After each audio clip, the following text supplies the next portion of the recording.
আসসালামু আলাইকুম রহমতুল্লাহ বরকাত। প্রিয় দর্শক, আমরা এখন অবস্থান করতেছি সৌদি আরবের রাজধানী রিয়াদের একটা জায়গা আছে ইয়ামামা যুদ্ধ যেখানে হয়েছে, সেই জায়গায় আমরা এখন আসছি।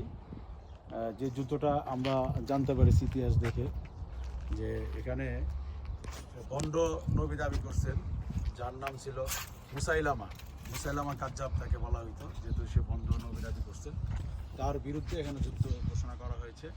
এই যুদ্ধ যখন আবু বকর সিদ্দিক রাদিয়াল্লাহু তাআলা আনহু যখন খেলাফত আমলে এই যুদ্ধ সংগঠিত হয়, এখানে প্রায় 1200 মুসলমান এই যুদ্ধে অংশগ্রহণ করে আমরা জানতে পারি।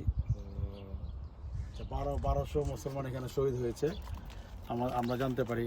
আর এখানে ওই বন্ড যেই নবী দাবি করছে তাকে এখানে হত্যা করা হয়। আর শহীদদের কবর আমরা দেখতে পাচ্ছি এখানে অবস্থান আছে।